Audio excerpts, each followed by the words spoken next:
Liquor scam కు సంబంధించిన breaking ని చూస్తున్నాం. లిక్కర్ స్కామ్ లో కవితను నిందితురాలిగా చేర్చుతూ ఈడీ దాఖలు చేసిన ఛార్జ్ షీట్ పై ఈ నెల 13న విచారణ జరగబోతోంది. ఈ నెల 14తో కవిత జ్యుడిషియల్ కస్టడీ సైతం ముగియబోతోంది. అయితే కేజ్రీవాల్ ఆప్ పేర్లతో కూడిన ఛార్జ్ షీట్ ను మరో వారం రోజుల్లో దాఖలు చేయబోతున్నట్లు ఈడీ వర్గాలు తెలిపాయి.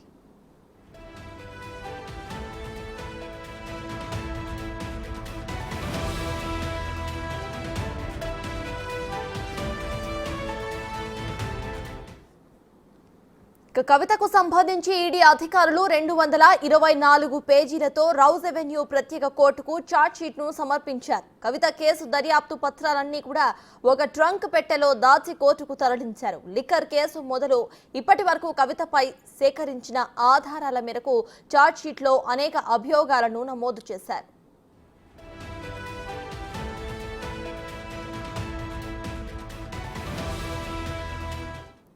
లిక్కర్ పాలసీ రూపకల్పనకు సంబంధించిన డ్రాఫ్ట్ పై విజయ్ నాయర్ తో కవిత పలుమార్లు చర్చించినట్లు ఈడీ అభియోగం. అయితే జోన్లు కేటాయింపు, ఆర్థిక లావాదేవీల్లో సౌత్ గ్రూపులలో కవిత కీలకంగా వ్యవహరించారని గతంలోనే అనేక అభియోగాలు నమోదు చేశారు. విజయ్ నాయర్ మొదలు సమీర్ మహేంద్రు సౌత్ గ్రూప్ సభ్యులతో పాటు నార్త్ గ్రూప్లోని మద్యం వ్యాపారులతోనూ కవిత చర్చలు జరిపినట్లుగా భావిస్తున్నారు. సమావేశాలు, వాట్సాప్ చాటింగ్, కాల్ డేటా, ఆర్థిక లావాదేవీలు ఇలా అనేక విషయాలను ఈడీ ఛార్జ్షీట్లో నమోదు చేసినట్లుగా తెలుస్తోంది. ఈడీ దర్యాప్తు చేస్తున్న లిక్కర్ కేసులో ఇది 6వ అనుబంధ ఛార్జ్షీట్.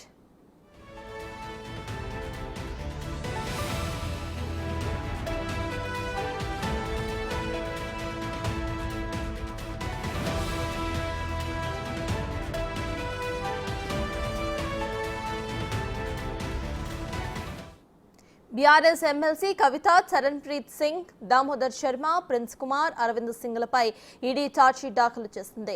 ఈడీ కేసులో బెయిల్ కోరుతూ కవిత ఢిల్లీ హైకోర్టును ఆశ్రయించగా ఈ నెల 24కు విచారణ వాయిదా పడింది.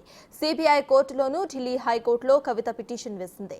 దీనిపై సోమవారం విచారణ జరిగే అవకాశం కనిపిస్తోంది. ఇప్పటికే ఈ 2 కేసుల్లోనూ రౌజ్ అవెన్యూ ప్రత్యేక కోర్టు మాత్రం బెయిల్ పిటిషన్ను తిరస్కరించింది.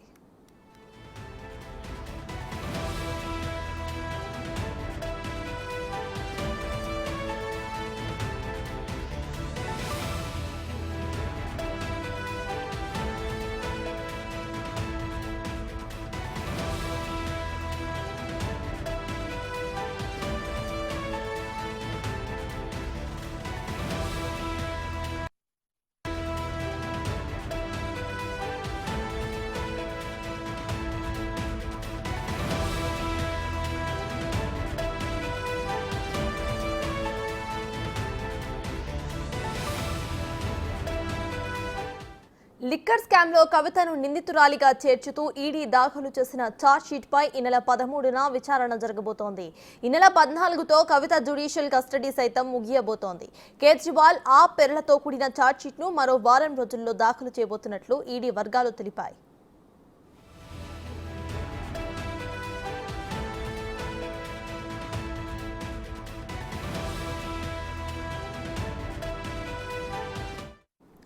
కవితకు సంబంధించి ఈడీ అధికారులు 224 పేజీలతో అయితే ఆల్రెడీ ఛార్జ్ షీట్ ను రౌజ్ అవెన్యూ కోర్టులో సమర్పించారు. ఇక ఈ నెల 13వ తారీఖునైతే ఈ ఛార్జ్ షీట్ పై విచారణ జరగబోతోంది. ఇదే విషయంపై పూర్తి డీటెయిల్స్ ను మా ప్రతినిధి శివ అందిస్తారు. శివ, చెప్పండి, ఈ నెల 13న విచారణ జరగబోతున్నట్టు తెలుస్తోంది రౌజ్ అవెన్యూ కోర్టులో. సో ప్రెజెంట్ దీనిపైన అప్డేట్స్ ఏంటి?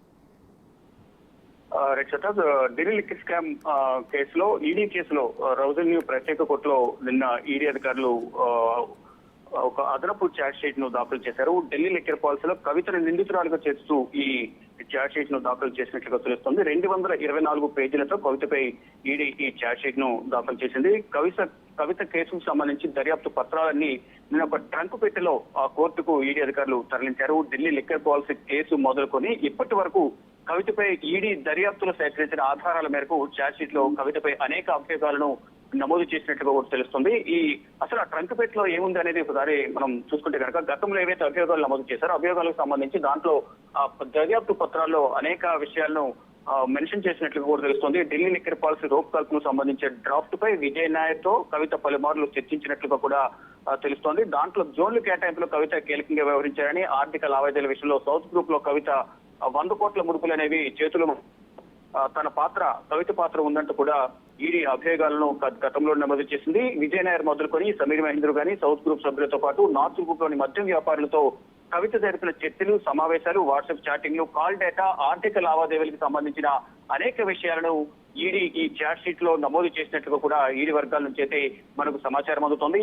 ఈడీ దర్యాప్తు చేస్తున్న ఢిల్లీ లిక్కర్ పాలసీ కేసులో నిన్న దాఖలు చేసిన ED charge sheet supplementary charge sheet 6వ అదనపు ఛార్జ్ షీట్ గా కూడా ఈడీ వర్గాలు చెప్తున్నాయి. అంటే బీఆర్ఎస్ ఎమ్మెల్సీ కవితతో పాటు కవితకు సంబంధించిన వ్యాపార లావాదేవీలకు సంబంధించి ఢిల్లీ ప్రభుత్వంలో ఎవరైతే ఉన్నారో గతంలో ఢిల్లీ లిక్కర్ పాలసీ రూపకల్పనకు సంబంధించి ప్రభుత్వ అధికారులు కూడా కవితతో మాట్లాడినట్టు తెలుస్తుంది. ఈ నేపథ్యంలోనే కవితతో పాటు చరణ్ప్రీత్ సింగ్, అలాగే చరణ్ప్రీత్ సింగ్, దామోదర్ శర్మ, ప్రిన్స్ కుమార్ మరియు అరవింద్ సింగ్లపై ఈ పిటిషన్ దాఖలు చేసినట్టు తెలుస్తోంది. అంటే ఏదైతే ఈడీ దాఖలు చేసిన ఛార్జ్ షీట్ మే 13న రౌజని కోర్టు న్యాయమూర్తి కావేరి పవేజా విచారణ జరపనున్నట్లుగా కూడా మనకు